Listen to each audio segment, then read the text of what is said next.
ప్రియమైన దేవుని పిల్లలారా, ద్వితీయోపదేశకాండం 1వ అధ్యాయంలో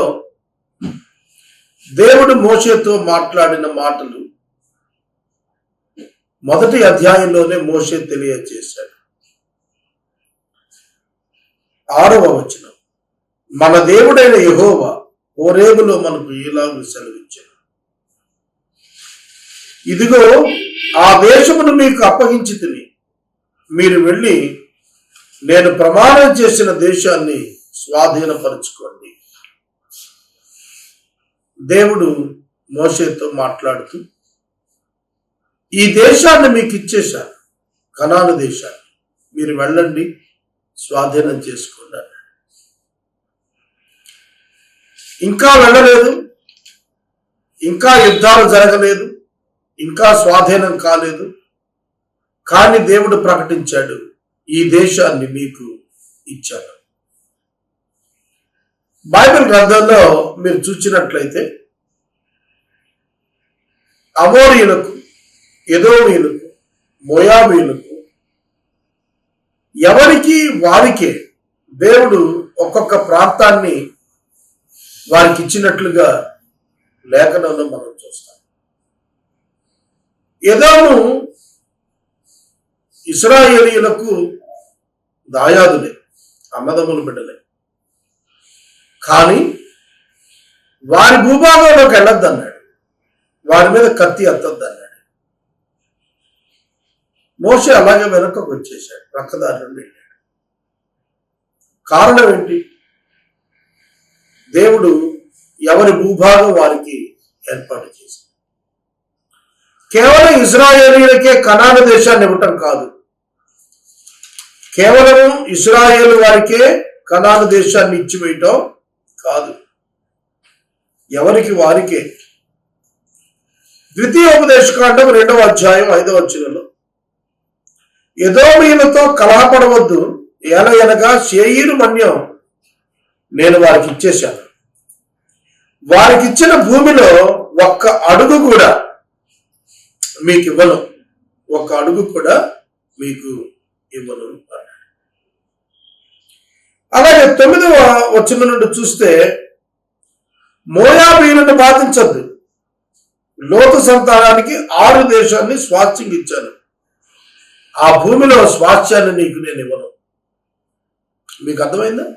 దేవుడు ఇశ్రాయేలీయులకు కనాను దేశాన్ని ఇవ్వటమే కాదు, ఎదోమీయులకు శేయీరు మన్యాన్ని ఇచ్చాడు, మోయాబీయులకు 6 దేశాన్ని ఇచ్చాడు. కనుక ఏ జాతికి ఆ జాతికే దేవుడు ప్రత్యేకంగా వారి వారి నివాసిత స్థలాలను దేవుడే ఇచ్చాడు. ఏమర్థమవుతోంది? దేవుడు పక్షపాతము లేనివాడు, పక్షపాతి కాడు, సమానంగానే అందరినీ చూస్తున్నాడు. అయితే నిబంధన క్రిందకు వచ్చినందున ఇశ్రాయేలీయులు ఘనమైన చరిత్రకు వచ్చారు, దేవుని తెలుసుకోగలిగారు. మిగిలిన వారికి నిబంధన లేదు, వారు నిబంధన క్రిందకు రాలేదు, వారికి ధర్మశాస్త్రం అప్లై కాదు. It's only for the juice, యూదులకు మాత్రమే ధర్మశాస్త్రం. Even for the Christians also it doesn't apply. క్రైస్తవులకు కూడా ఓల్డ్ టెస్టిమెంట్ లోని ధర్మశాస్త్రం అప్లై కాదు. ఈ విషయాన్ని మనం గుర్తెరగాలి. దేశాన్ని అప్పగించాను మీకు, మీరు ఆక్యుపై చేయండి, స్వాధీనం చేసుకోండి. That is our God. ఇశ్రాయేలీయులు ఐగుప్తు నుంచి విమోచించబడటానికి ముందే, ఇంకా ఐగుప్తులో ఉండగానే మోషేకు హోరేబు పర్వతం దగ్గర చెప్పాడు, ఈ దేశం మీకు ఇస్తాను, వాళ్ళని ఆరాధించడానికి నువ్వు తీసుకురా. గుర్తించండి, ఇన్ గాడ్స్ ఇటర్నల్ ప్లాన్, దేవుని యొక్క నిత్య ప్రణాళికలో the design was completed. The whole design was completed and the program completed. Very much designed. గుర్తించండి. ఆయన ఏర్పాట్లు ఆయన ముందస్తుగానే చేశాడు. ఎప్పుడు ఏ కండిషన్స్ ప్రివేర్ అయి ఉంటాయో సర్వజ్ఞానాన్ని ఆయనకు ముందే తెలుసు. అందుకే చెప్పాడు, ఆ దేశం మీకు ఇచ్చాడు, మీరు వెళ్ళండి, మీరు స్వాధీనం చేసుకోండి. That is our God. మీరు స్వాధీనం చేసుకోండి, మీ ఎదుట ఆ జనులు ఉండకుండా నేను తోలేస్తాను. Then who will get the credit? God will get the credit, not the Israelites. గుర్తుపెట్టుకోండి, ఎవరికి ఘనత? దేవునికి ఘనత. దేవుడు వారి కనుల ఎదుట నుండి ఆ జాతులన్నింటినీ తోలేసి వారికి ఆ దేశాన్ని ఇచ్చేశాడు as a free gift. Amazing God, amazing God. ఎట్లాంటి గొప్ప దేవుడు. ప్రియ సహోదరి, సహోదరుడు, తాను ప్రమాణం చేశాడు. అందుకే ఇష్టం. If God promises anything to you, damn sure it will be fulfilled. తప్పిపోయే ఛాన్స్ లేదు అసలు. No chance of escape. నేను మనవి చేస్తున్నా, దేవునికి నమ్మకంగా మనం జీవిస్తే ఆయన యొక్క వాగ్దానాలు ఎన్నడూ తప్పిపో. తరువాత 2వ మాట 11 వచనంలో, మీ దేవుడైన యెహోవా మిమ్మల్ని విస్తరింపజేసెను. మీ దేవుడైన యెహోవా మిమ్మల్ని విస్తరింపజేశాడు. కాబట్టి మీరు ఆకాశ నక్షత్రాల్లాగా ఇప్పుడు విస్తరించే ఉన్నారు. Who is our God? Promise keeping God. అబ్రహామా, ఆకాశం వైపు చూస్తున్నాడు అబ్రహాం. నీకు చేతనైతే నక్షత్రాలు లెక్కించు, నీ సంతానం అలా అవుతున్నాడు. ఇసుక రేణువులు లెక్కించు, నీ సంతానం అలా అవుతున్నాడు. లెక్కించడానికి వీలు లేనంతమంది సంతానం ఐగుప్తు దేశంలో వారికి అభివృద్ధి అయ్యింది. వాళ్ళ సంతానాన్ని తీసుకుని వెనక్కి తిరిగి వస్తున్నారు. దేవుడి వాగ్దానం ఏమిటి?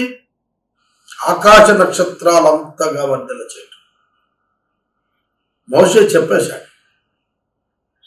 మోషేకి కొన్ని జనరేషన్స్ బ్యాక్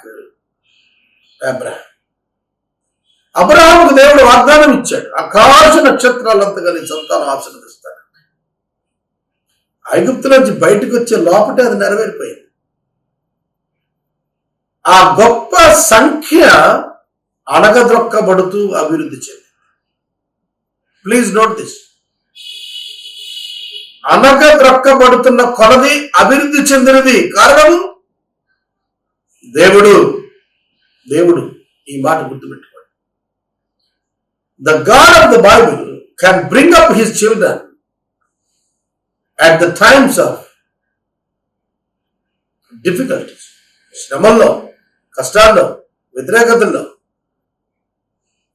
దేవుడు మనం పైకి తెస్తాడు. It's happened in the Bible. ఇది బైబిల్లో జరిగింది. He multiplied them. He multiplied them. దేవుడు వారిని అసంఖ్యాకులుగా చేశాడు. లెక్కించలేనంత మందిని చేశాడు. అంత గొప్పగా చేశాడు. What a great God he is. Promise keeping God. వాగ్దానం నెరవేర్చేటువంటి దేవుడు. మనపై ఆధారపడి కాదు, మన శక్తియుక్తులపై ఆధారపడి కాదు, ఆయన కనికరము చొప్పున, విశేషమైన కనికరం చొప్పున, పునర్జన్మ సంబంధమైనటువంటి స్నానం చేత మనల్ని దర్శించాడు. సహోదరుడా, సహోదరి, దేవుని వాక్యం చెబుతోంది, దేవుడు ఆకాశ నక్షత్రాల వలె ఆ సంతానాన్ని విస్తరింపజేశాడు. అది దైవ పాత్రతో అది నెరవేరింది. కనుక కొన్ని విషయాలు బైబిల్లో మనం గ్రహించాలి. ఒకటి, దేశాన్ని ఇచ్చాడు. 2, సంతానాన్ని విస్తరింపజేశాడు. అది బైబిల్ గ్రంథంలోని దేవుడు. తర్వాత ఈ అధ్యాయంలో ప్రభువు వాక్యమును నేర్పించినది ఏమిటంటే, మోషే అభ్యర్థన మేరకు కొద్దిమంది న్యాయాధిపతులను ఇశ్రాయేలు జనాంగమునకు వ్యాజ్యాలు తీర్చడానికి ఏర్పాటు చేసుకున్నారు. అలా వ్యాజ్యాలు తీర్చడానికి ఏర్పాటు చేసుకున్నప్పుడు ఎట్లాంటి వారు కావాలట? 1000 మందికి ఒకడు, 100 మందికి ఒకడు, 50 మందికి ఒకడు, 10 మందికి ఒకడు నియమించబడాలి. వాళ్ళు ఎట్లాంటి వారై ఉండాలో తెలిసిన జ్ఞాన వివేకములు కలిగి మీ మీ గోత్రాలలో ప్రసిద్ధి చెందిన మనుషులు అయి ఉండాలి. వారిని మీ మీద నేను పెద్దలుగా నియమిస్తాను. Wise understanding and experienced man. Wise understanding and experienced man. అనుభవం కలిగిన మనిషి, జ్ఞానం కలిగిన మనిషి, అవగాహన కలిగిన మనిషి, దేనిని గురించి? దేవుని గురించి, దైవశాస్త్రాన్ని గురించి, ధర్మశాస్త్రాన్ని గురించి అవగాహన కలిగిన మనుషులను మీరు ఏర్పాటు చేసుకోవాలి.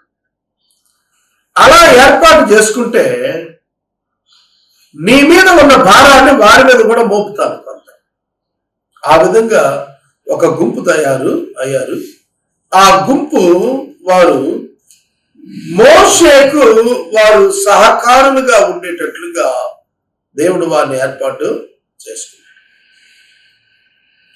తీర్పు తీర్చేటప్పుడు వీళ్ళు ఎలా ఉండాలో కోరినప్పుడు దేవుని యొక్క క్యారెక్టర్ ఏంటో అర్థం.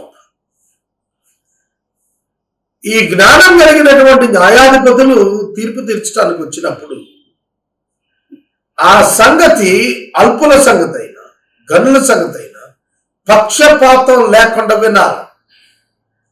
న్యాయపు తీర్పు దేవుడిదే కాబట్టి మీరు మనుషుల ముఖం చూసి భయపడబాడు. తీర్పు తీర్చు న్యాయాధిపతి ముద్దాయిని, నిందితుడిని చూసి భయపడితే ఇంక తీర్పు ఏం తీరుస్తాడు? ఇవాళ డేరా బాబా అనే ఆయనకి స్పెషల్ కోర్టు జైల్లోనే నిర్వహించి సిబిఐ కోర్టు 20 years జైలు వేశారు. 2 కేసులు 2 పదులు వేశారు కదా. ఆ జడ్జి ఎంత ధైర్యంగా, నిష్పక్షపాతంగా, నిర్మొహమాటంగా, ఏమాత్రం వంగక సిన్సియర్గా తన యొక్క విద్యుత్ ధర్మం అమలుపరచడం. He declared him as the criminal. ఒక నేరస్తునిగా, ఒక హంతకునిగా, ఒక వ్యభిచారిగా ఆయన తీర్పు తీర్చి ఒకటే మాట అన్నాడు. ఇతను ఎవరినైతే పాడు చేశాడో వాళ్ళే అతన్ని దేవుని పాదాల దగ్గర బారేశారు. వాళ్ళ ఒక మాట గుర్తొస్తాను. పౌలు పడవ బ్రద్దలైపోయినప్పుడు ఒక ద్వీపానికి వెళ్ళాడు, మెలితే. ఆ గ్రామంలో మెలితేలో అతడు కట్టెలను రాజేయటానికి అని చెప్పి ప్రయత్నిస్తున్నప్పుడు ఒక పాము వేసి ఆ చేతికి చుట్టూ, ఇదిగో ఇతడు నిజంగానే హంతకుడు, ఇతనికి న్యాయదేవత వాడబద్దల ఇక్కడికి వచ్చిన ఇక్కడ వదలటం లేదు, ఇతడు చచ్చిపోతాడు. బేది అనేవాడిని స్వస్థపరిచాడు. అక్కడ ఉన్నటువంటి లీడర్ ఫాదర్ని పౌలు స్వస్థపరిచాడు. అక్కడ వాళ్ళు దేవతల పేర్లు, నక్షత్రాల పేర్లు వాళ్ళకి పెట్టబోయారు. పౌలు వారించాడు, వాళ్ళందరూ వద్దని చెప్పాడు. కనుక పౌలు గారు న్యాయదేవత నిన్ను బ్రతకనీయదు అని చెప్పి మెరితేగ్రామ వాస్తులు చెప్పినట్టుగా ఇక్కడ కూడా మనం చూస్తున్నప్పుడు న్యాయం తీర్చేవారు నిష్పక్షపాతంగా న్యాయం తీర్చాలి, నిర్భయంగా న్యాయం తీర్చాలి. మనకేమైపోద్దు అని కాదు, మనల్ని ఏం చేస్తారు అని కాదు. తీర్పు తీర్చేటప్పుడు నిష్పక్షపాతముగా ఉండాలి. కఠినమైన తీర్పులు నా యుద్ధకు తీసుకురండి. ముఖం చూసి భయపడకుండా తీర్పు తీర్చేవాడు కావాలి. తీర్పు కొరకు నీ ముందు నుంచున్న వ్యక్తి యొక్క గొప్పతనం చూసి నువ్వు డర్రైపోతావు. భయపడిపోతుంది. ఎట్లా న్యాయం చేస్తాం? అందుకే మోషే న్యాయం అంటే భయపడేవాళ్ళు కావాలి, గాడ్స్ జడ్జిమెంట్ కు భయపడేటువంటి వాళ్ళు కావాలి. అటువంటి వాళ్ళని న్యాయాధిపతులుగా నియమించుకోవాలి. న్యాయాధిపతులుగా నియమించు. కనుక దేవుడు ఏమిటి అని చూసినప్పుడు, he likes people and he wants the leaders to bear the burdens of the people. నాయకులు కొందరు లేచి దేవుని పిల్లల భారాన్ని భరించేటట్టుగా దేవుడు పిలుపునిచ్చాడు. ఇది మనం ఇక్కడ గమనించాల్సింది. ద్వితీయ ఉపదేశ కాండం దేవుని గురించి వర్ణిస్తా, నూతన తరపు ప్రజలకు ప్రభువు అంటే ఏమిటో అర్థమయ్యేటట్లుగా మోషే వర్ణన ఇస్తూ, ఆ తర్వాత కాలేబు యెహోషువ తప్ప ఎవడును కనానులో ప్రవేశింపరు పాత తరపు వారిని మోషే ముందుగా చెప్పాడు. యెఫున్నె కుమారుడైన కాలేబు తప్ప మరి ఎవడు చూడడు. అతడు పూర్ణాత్మతో యెహోవాను అనుసరించిన, అతడు యెహోవా నామాన్ని బట్టి అతడు ప్రవర్తించినటువంటి ఆ కారణం చేత కాలేబును దేవుడు కనపరిచాడు. దేవుడు నమ్మకమైనటువంటి వ్యక్తులను గనపరిచేటువంటి దేవుడు. దేవుడు నమ్మకమైన వ్యక్తులను చూస్తున్నవాడు, బలపరుస్తాడు. ఏ వ్యత్యాసం లేదు. అందుకనే మనం చూసినప్పుడు ఆయన పూర్ణ మనసుతో కాలేబు దేవుని నమ్మకంగా వెంబడించిన వాడుగా 35వ వచనం 36వ వచనాల్లో ద్వితీయోపదేశ కాండంలో వర్ణించాడు. దేవుడు ఎందుకని కాలేబు యెహోషువలనే ఆ తరము వారిలో ఇద్దరినే కనాను ప్రవేశానికి అనుమతించాడు? మోషే జవాబు చెప్పాడు. దానికి తిరుగుబాటు కారణం, సణుగుకొనుట కారణం. అమోరీయుల చేతికి దేవుడు వారిని అప్పగించాడని చెప్పి బాధపడ్డాడు. ఒక మాట ఆలోచన చేయి. నూతన తరం జనం తెలుసుకోవటానికి పదే పదే మోషే చెబుతున్నాడు, సణుగుకొనుట తిరుగుబాటు చేయుట వలన దేవుని ఉగ్రతకు మేము పాలయ్యాం. Don't blame God in your life. మీ జీవితంలో దేవుణ్ణి ఎప్పుడు నిందించకండి. Don't murmur on God. దేవుని పైన సణుక్కోకండి. దేవుడు దేవుడే, ఆయనలో ఏ లోపం ఉండదు. ఆయనపై ఎలా సణుక్కుంటావు? నీపై నువ్వు సణుక్కోవాలి, ఆయనపై కాదు. ఆయన సమస్తం ఎరిగిన వాడు కదా. ఆయన నీ కొరకు వాగ్దానం ఇచ్చి నడిపిస్తుంటే నీకు బాధ ఏమిటి? తిరుగుబాటు ఎందుకు? తిండి కొరకు, భోజనం కొరకు, మాంసం కొరకు, సమాధుల కొరకు, కూరగాయల కొరకు, వారి కడుపుకే వారు దాసులు అన్నట్టుగా ప్రవర్తించారు. దేవుడు కనిపిస్తున్న మహిమ ఎదుట ఈ భౌతిక అవసరతలు ఎంత అల్పమైనవి. rather than murmuring on God, they should pray. వాళ్ళు ప్రార్థన చేస్తుంటే బాగుండేది, కానీ వాళ్ళు కొనిగారు. అందుకే దేవుడు వారి శిక్షకు అప్పగించాడు. యెహోవా మిమ్మును బట్టి నా మీద కోప్పడ్డాడు. మిమ్మును బట్టి నా మీద కోప్పడ్డాడు. వాస్తవమే. వాళ్ళను ఖండించటంలో దేవుడు మోషేను కూడా కోప్పడుతున్నాడు. ఎందాక మీరు నా మాట వినమల్లకపోతారని మోషేను అడుగుతున్నాడు. అది కోప్పడ్డారంటే. మోషేను ఇంక్లూడ్ చేశాడు అందులో దేవుడు. జవాబు ఇవ్వాల్సిన అవసరం ఉన్న వారిలో మోషేను ఇంక్లూడ్ చేసి, మీరు ఎన్నాళ్ళు నా మాట వినకపోతారయ్యా, నా ఆజ్ఞలు వినకపోతారు అని ఖండించాడు మోషే. అందుకనే మోషే గారు అంటాడు, మీ వల్ల నన్ను కూడా తిట్టాడు ఆయన. గుర్తెరగండి, దేవుడు అపవిత్రతను సహించేవాడు కాదు, అన్యాయాన్ని సహించేవాడు కాదు, అక్రమాన్ని సహించేవాడు కాదు. God loves order, not disorder. దేవునికి క్రమం కావాలి, అక్రమం అవుతుంది. దేవుని దగ్గర ఉండే బిడ్డలు విలువలు కలిగి ఉండాలి, జీవితంలో దాన్ని అభ్యాసాలు చూపగలిగేవారై ఉండాలి. అది ఆయనకు కావాల్సింది, అదే ఆయన కోరుకునేది. జనులు మేము యెహోవాకు విరోధంగా పాపం చేశాం, మా దేవుని యెహోవా మాకు ఆజ్ఞాపించిన మాటలు అనుసరించి మేము పోయి యుద్ధం చేస్తాం నాతో ధరించారు. యుద్ధానికి పోవద్దు, దేవుడు చెప్పాడు. అమోరీయులతో యుద్ధానికి వెళ్ళొద్దు, దేవుడు మీతో రానంటున్నాడు. Once God declared he doesn't want to go with them for the war. Amorites, అమోరీయులతో యుద్ధానికి వెళ్ళటానికి దేవుడు వారితో కదలటానికి ఇష్టపడినప్పుడు వాళ్ళు అంటారు, మేము వెళ్ళిపోతాం, యుద్ధానికి వెళ్ళిపోతాం. దేవుడు దేవునికి వ్యతిరేకంగా మేము చేసేసాం కాబట్టి మేము వెళతాం. మళ్ళా తప్పు చేస్తున్నారు.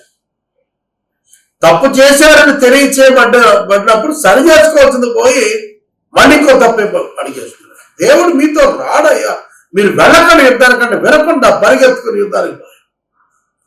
అమోరీయులు వారిని ముప్పు తిప్పలు పెట్టి హోర్మావులు శాతం చేశారు. కందిరేగం జరిగినట్టుగా తరివారు అమోరీయులు ఇజ్రాయేలీ. చాలా మందిని చంపేశారు. యెహోవా సన్నిధిని తిరిగి ఏడవగా మీ మొర ఆయన లక్ష్య పెట్టలేదు, మీ మాట వినలేదు, మీ మాట వినలేదు. సోదరుడు, God is stubborn some times.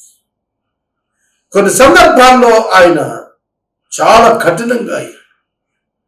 ఎందుకంటే వారిని బట్టి వారు తమ విధానాల్లో తాము నడవాలనుకున్నంత కాలం దేవునికి వారికి మధ్య వైరమే.